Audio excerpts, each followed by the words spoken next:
Ladies and gentlemen, welcome on back to the channel. In this one today, we're going to be bringing it back with the Versus series. Now for this one, we're going to be doing two pretty iconic great maps, those being Call of the Dead and Gorod Krovi. Now, obviously, for those of you who are new to this series, we pretty much take two random objects, either guns or maps or whatever, and we put them up against each other to ultimately figure out which one of the two is the best. Now, we obviously have to have criteria for this video, and this one is going to be the map layout, the weapons, the mini bosses, the Easter eggs, and the replayability. Now, 1 point is going to be going to each of the categories. We're going to run through each category through each map, and at the end, whichever map has the most points wins overall and is considered the better map.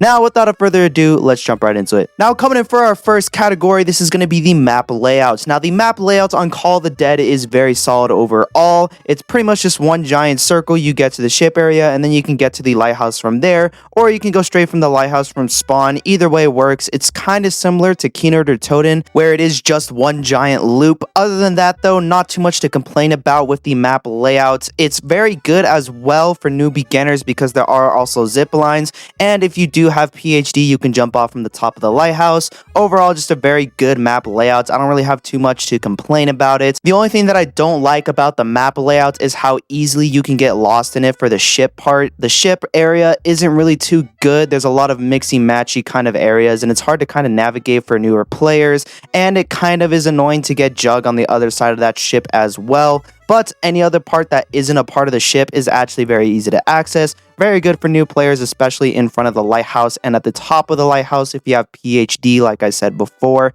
Overall, very solid map layout for Call of the Dead. Now, Gorod Krovi, on the other hand, is very annoying for new players. There's too much verticality mixed with the horizontal landscape of the map that it kind of gets a little bit confusing, especially with the entire area kind of just being like a whole broken down ruin. It can be hard to navigate for first players.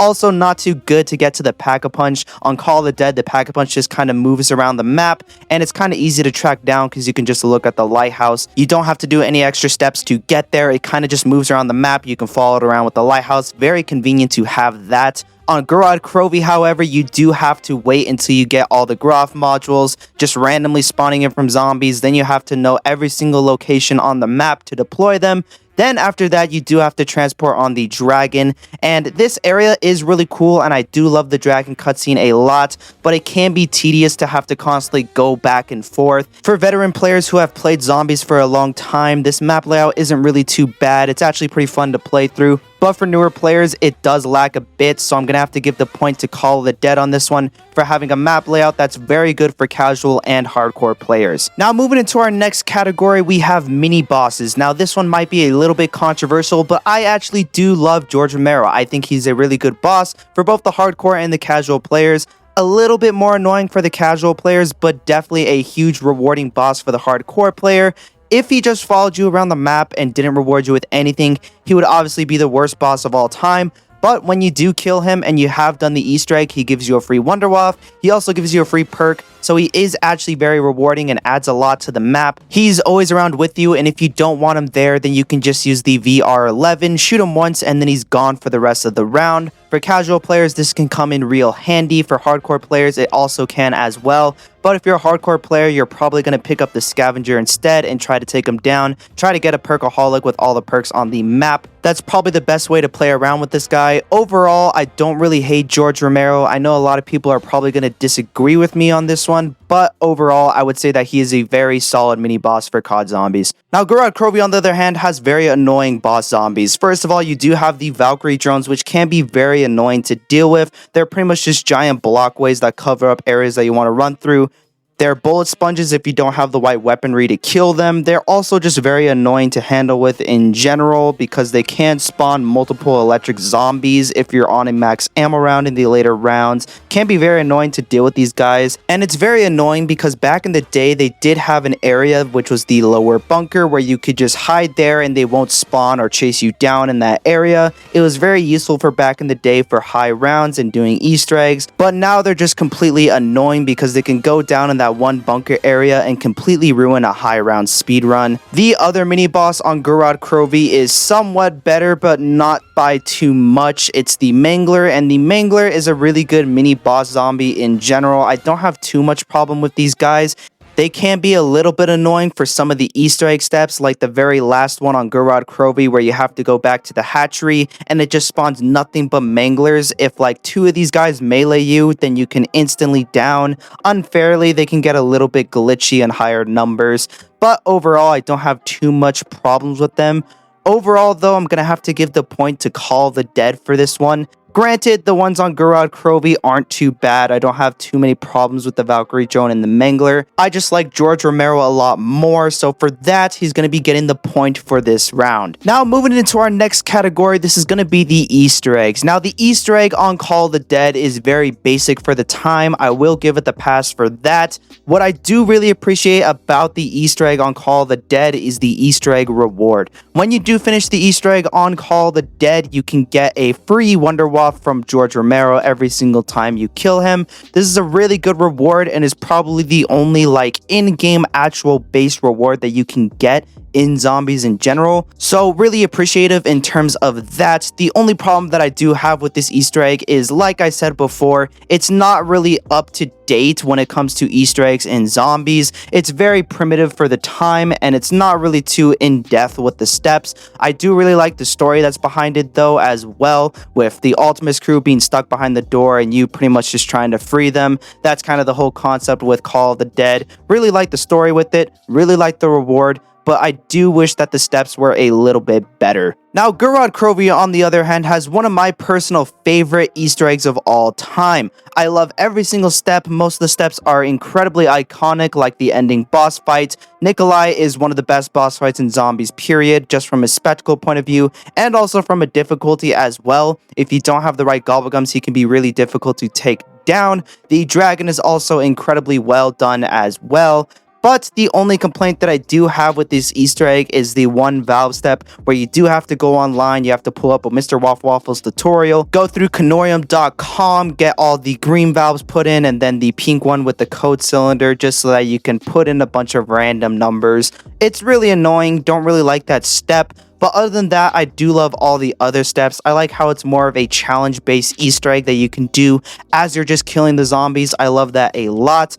I do also really like the ending cutscene for this one as well. Not only just the Nikolai one, but it also teased Revelations, which for the time was really cool and interesting. It does also give you a perkaholic, but it's not that good compared to the Wonder Waff. Overall, though, I would say this one was very close. I do love the rewards a lot more on Call of the Dead, but I'm going to have to give the point to Gorod Krovi because Gorod Krovi, the Easter egg itself is just so much better. Granted, it did have more time to develop into the later stages in Black Ops 3 and zombies in general, but I'm still going to have to give Gorod Krovi the points because the Easter egg is just phenomenal. Now, moving into our next category, this is going to be going to the weapons. Now, the weapons on Call of the Dead are overall very underwhelming. First of all, you do have the Scavenger, which although I do like the concept behind the Wonder Weapon of how it's a sniper, it's the only sniper Wonder Weapon in zombies, and it explodes on contact, so you do need to make sure you have PhD as well. It just doesn't do enough damage to compete up there with some of the better weapons in zombies. I don't really like it that much. Like I said, I do like the concept, but I just don't like the way that the weapon was treated. I hate how you have to wait like 3 seconds for the bullet to explode. That's really annoying to deal with.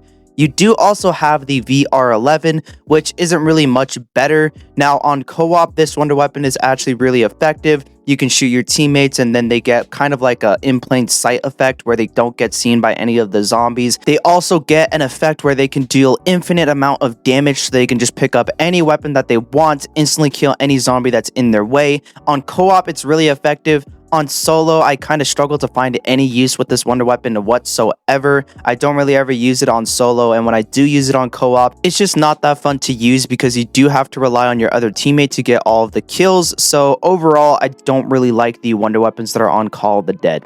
Now, Gorod Krovi, on the other hand, has a wide variety of weapons. Not only is the Wonder Weapon completely phenomenal, that being the Ray Gun Mark III, but you do also have the return of many awesome weapons like the PPSH, just to name a few. You do also have some new weapons in there as well, like the L4 Siege, the FFAR, just a lot of solid weapons. This is definitely a huge high point when it comes to Gorod Krovi. That's kind of like the main reason I always come back to the map, is because the weapons on this map are just phenomenal. phenomenal. Now, moving on back to the Ray Gun Mark III. This Ray Gun variant is by far the best out of any other in zombies. It has multiple different uses for both the higher rounds and the early rounds. On the early rounds from rounds 1 to 50, you can use it to pretty much just instantly delete anything in your way. You can use the right gun to shoot just normal ray gun blast. You can use the left one to slow down zombies, and then if you combine them together, you pretty much just get a mini apothecary servant. Really effective in the early rounds, and in the later rounds, it can still be useful because you can use the slowdown effect, slow down all the zombies, and get yourself out of a sticky situation. Overall, definitely a really solid wonder weapon. Really good when it comes to normal weapons as well. This point is easily going to be going to Gorod Krovi because the weapons on this map are just phenomenal. Now, moving into our last category, this is going to be going to the replayability. Now, the replayability on Call of the Dead is very strong. You do have George Romero, so you can always hop back on to grind out and get a free perkaholic on the map. Really fun to do that. That's kind of a way that I like to come back to play Call of the Dead. Really good, compelling story when it comes to this map as well. This is where the Vril device and other iconic zombie pieces of equipment are found. Overall, I do really like the replayability on Call of the Dead. Unfortunately, I don't really like it because of the Easter egg. I don't really come back to play the Easter egg, and it's not too good for high rounds either. I don't really like the high rounds on this map. They're pretty much impossible. If you're playing on solo, it is nearly impossible to get to round 100 on this map. If you're playing on co-op, then it's all right because you can shoot your teammates, but even then, it's not that good compared to other maps on Black Ops 1 or just zombies in general. Don't really like the high rounds. Don't really play the Easter egg that often either, but I do find myself coming back onto this map for George Romero and the great map layout. Now, Gorod Krovi, on the other hand, has a lot of replayability as well. Phenomenal weapons to come back and play with. I do love the PPSH, everyone does. I love the FFAR, it was a great weapon that was added in. The L4 Siege and the dual-wield Shadow Claws aren't really that great, but they are appreciated. I like how you can revive your teammates with the Shadow Claws, and I just like the L4 Siege for its aspect as well. I like how it's a launcher that can shoot more than just one bullet. I do really appreciate it for that. Sucks that there's no PhD on the map, but still, the weapons are phenomenal. The Easter egg is really fun to go back and play with friends or just by yourself. I've done this Easter egg a ton of times with my friends. I've done it a ton of times just by myself as well. Really fun Easter egg to do. I love the boss fight. I love just playing this map in general.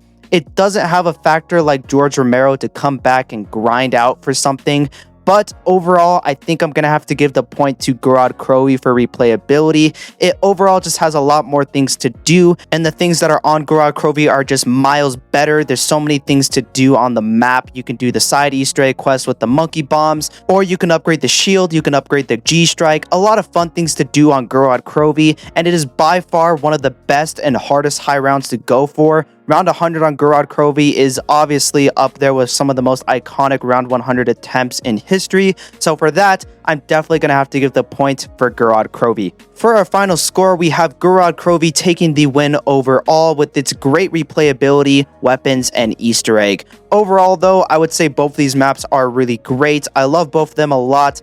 Call of the Dead just unfortunately doesn't match up with its weapons or its Easter egg. So for that, I had to give the win to Gorod Krovi. Anyways, guys, that's going to wrap up this video for today. If you did enjoy, leave a like, subscribe, do all that. You already know what to do. Check down in the description for the Comfy Cushion podcast. It is a podcast me and my friends do. We haven't uploaded there in a while. I'm trying to get them all together again to upload. So there will be an upload soon for that.